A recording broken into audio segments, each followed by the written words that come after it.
it's more humid in Oklahoma, but like it's actually more of a dry heat in Oklahoma than in California. We're still in California. Surprise. We just got the car back. Well, we never told them what happened. That's right. So basically, I will explain everything. Well, I don't want to make this like super long because I actually filmed this before without him, and the video was like almost like 21 minutes long of me just like explaining. With me explaining it, it'll probably be like 10. Okay. Okay, so this is what I'm gonna do. Okay. So this is what happened. So we were on our way. We packed everything in the car. We were on our way back to Oklahoma. Okay. We were in Barstow. Yeah, we were in Barstow. We just passed Barstow. Yeah. We're like halfway between Barstow and Needles. Barstow and Needles, like past a little bit in Arizona. Yeah. So literally, we were halfway, like in the middle. Oh, sorry, we're at Sonic right now. We're at Sonic right now, so that's why we had to pause. But okay, so we were in the middle of Barstow and Needles in California. Okay, so what happened in the car? Calm down. So what happened? I just don't want this to be a long video. It's not gonna be a long video.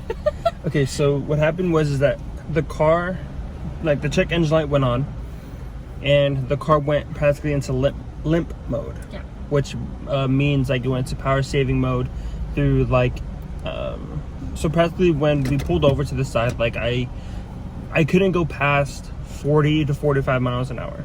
And the highway was 70. Mm-hmm. So like there was no chance that we were going to be on the highway for that long. So I have my own code reader with me. Which basically... practically the code was the code? Okay, so the code is that it's practically like an electronic code that is in the car. So like older models, they don't have this. Newer models, they have this code to where it's easier to find something that's wrong with the car than practically just going to a mechanic and paying like $150 for do a diagnostic type of thing and stuff like that. So you just plug it in the car. Yeah. And then yeah, we have a thing for it. The code pops up. And then you Google search the code. The code. So it's literally this. And then you plug it into your car, like a USB or like a charger, something like that, and you put it in there and it gives you a code on the screen. Yeah. So that, but then we got the code. The code was what? Oh gosh. It was for the knock sensor. It was a knock sensor code. It was like 32. Well, what's a knock sensor? Knock sensor. So they installed knock sensors into Kia and Hyundai's. What that knock sensor is that it's practically a protection security device that is installed into the car, so that when the engine starts getting knocking in the engine because of the rods and things that's going on with the engine, what it does before the engine even explodes or catches on fire, the knock sensor catches that, and what it does then it goes into lit mode, which is like the power saving. That's why we weren't able to go over like the 45 miles an hour. Yeah. So then we practically called a tow truck, and it was just a mess. Like, I'm not gonna explain it. I'm just gonna say it was a mess. And let's just say like we were stranded in the middle of nowhere for about 6 hours. Almost 6 minutes. We're lucky that we had food in the car, so we were fine. But then, so after all that mess happened, we finally got towed. We got towed back to Barstow to a mechanic over there. And then what happens next? The next day we stayed at a hotel, of course. The next day they called us and saying, we have to send the car to the place that we got it to, practically. Well, okay, it's because the code was the knock sensor. Knock sensor. So we were like, okay, we'll just replace knock sensor. Yeah. It'll be good. But it wasn't. Yeah, the mechanic said that it wasn't the knock sensor. It's practically the whole engine. It's a recalled engine, which means that the engine is super faulty, and that it was determined to practically just like go to pieces. But we were never made aware of this recall situation when we purchased the car. Yeah. And like, luckily it was under warranty, or else we'd have to pay like $15,000 for a new engine. Yeah, so we the music was on. Sorry guys. But yeah, so that happened. So then we took it to the dealership, and the guy from the mechanic place in Barstow erased the code. Yeah, so basically, like, when there's a code, the check engine light pops on, up, and that's how you're able to like read the code. Just got our food. Was she just like standing there? I saw her coming. Oh, okay. And then, yeah, then she popped up. Okay, so then... Wait, what did I say? The code, you were talking about the code. Yeah, so the guy cleared the code. That's basically like... The main thing that we need in order to find out what the heck's going on. Well, also, Kia... So the mechanic that we took it to wasn't Kia, right? Kia can't, like, his paperwork, like paperwork from the other mechanic doesn't even count. Kia has to run their own diagnostics. Yeah. Because they don't trust, like, other, like, mechanic companies or car companies. It's like they want to do their own diagnosis to make sure that it's actually what it is. To make sure we're, like, telling the truth or whatever.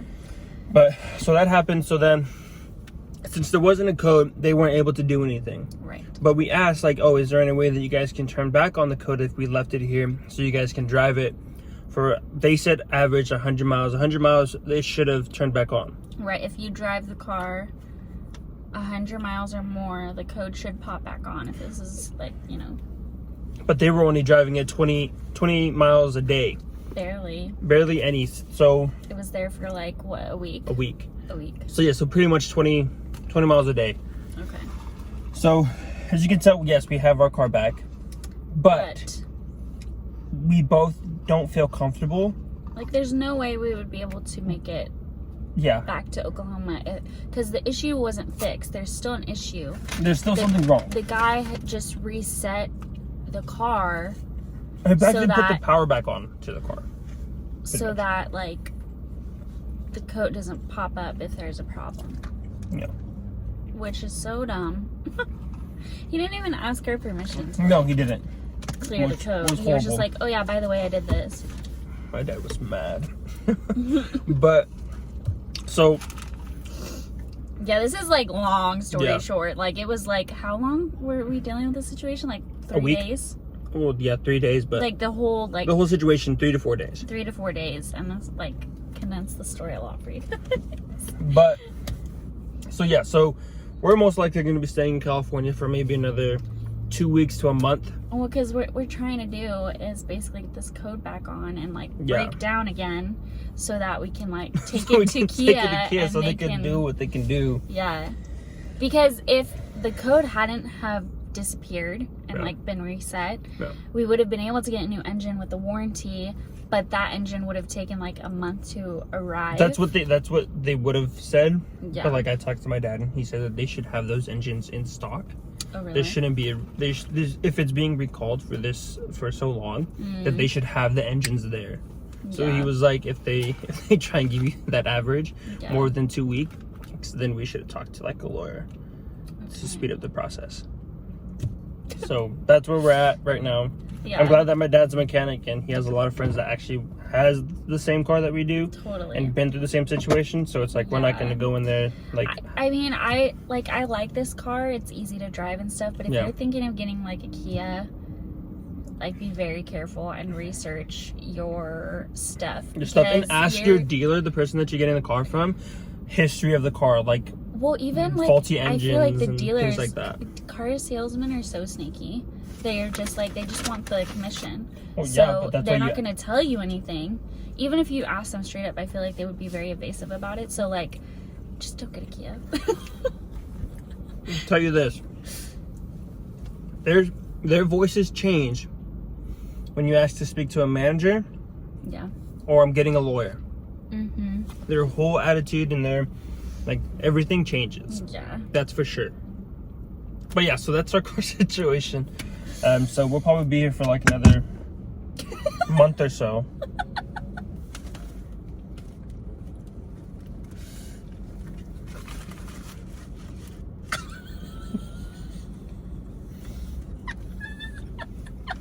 Her butthole. That does look like a really good burger, though. Yeah. Beautiful. Yeah. And sweet tea with lemon. She's on a keto diet. Yeah, it's a struggle.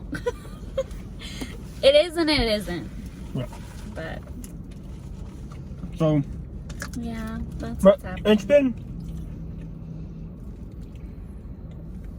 It's been good. You know, in Cali. Like going to church again and. Yeah, that's been nice. Stuff like that. Hanging out with some friends. Yeah. and stuff, which is nice. Yeah. And it's great. Still getting work done, still working. Yeah. It's just, it's not that we don't like California. It's just that like we moved for a reason. Yeah, there's a reason why we moved. We talked about that in our going out to Oklahoma, our last week in Cali vlog, like our first ever vlog. We talked about it. So if you want to find out those reasons, like you could go watch that. But like, there's a reason we moved out of California, and you know, it's nice for vacation, but like, you know, you want to keep going with your life. Like, our life isn't here anymore, so it's just like being stuck in like your vacation destination for like more than you planned for, and then it doesn't become a vacation anymore. It becomes like, you know, life. Yeah, it's like our life isn't paused, but it's on hold. Yeah. You know. Yeah. Like our life isn't stopped. It's on pause. Like it's like. And we're like still trying to like, you know, navigate it and like navigate in to see where, stuff how like we're that, like, you know, where like, we're gonna go and how we're gonna do things and stuff like that. Yeah. I'm just like, we're both very blessed that we have a place to stay. You know, people that really care about us. And stuff, in a job that I could go back to and make money while I'm here. Yeah. Which is also nice. But yeah, we just did a photo shoot. Yeah, shot this look. Also shot a dress look, Which was amazing. Holy cow. It was, oh my gosh. Yeah, this, I think next week, you guys will see my Shein first impression haul. Which, this is from Shein, that dress is from Shein.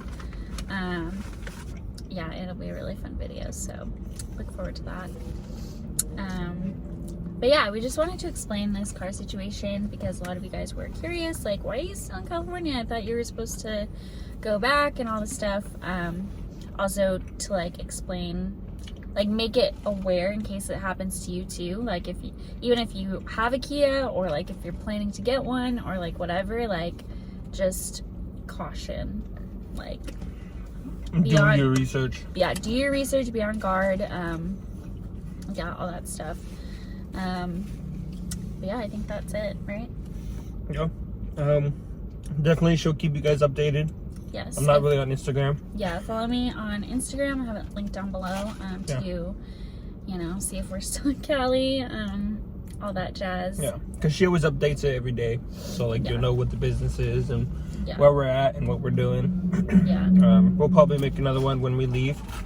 Yeah, like, finally, like, oh, here's what happened, like, how, you know, why we're do some able more to research leave of the stuff car like and that. figure out if there's any other way that we could do this. But Yeah. hopefully it gets good.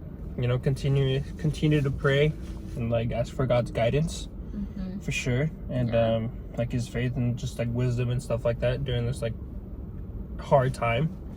Yeah, of, it's like, crazy. like where we're going and what does He want from us. But definitely, Okay, well, I'm gonna hold it because the freaking Things phone falling. stand keeps falling. Oh my gosh, dude, this is so off topic. At Target, Amazon, Victoria's Secret, Yeti, all those people, bro, they have Afterpay. Get on it. Get on that thing. Well, if you don't know what Afterpay is, it's basically like a payment, like It's credit, like Affirm. credit system.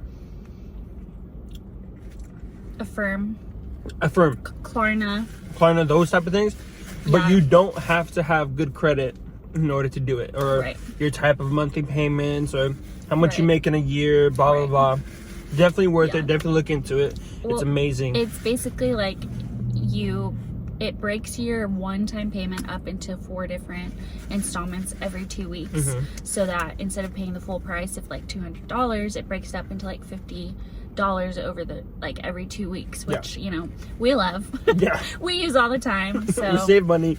Well, you know, things like that, but we could put a link down in the description for Afterpay. Yeah, so for sure. For sure. Yeah. Okay, so we're gonna end this video here. If you have any questions about like what's going on, leave it in the comments below and we'll try and answer. If you like this video, make sure to give it a thumbs up and please subscribe to this beautiful woman right here. If you want to see more from me on my channel, and we'll see you next time. Bye. Peace.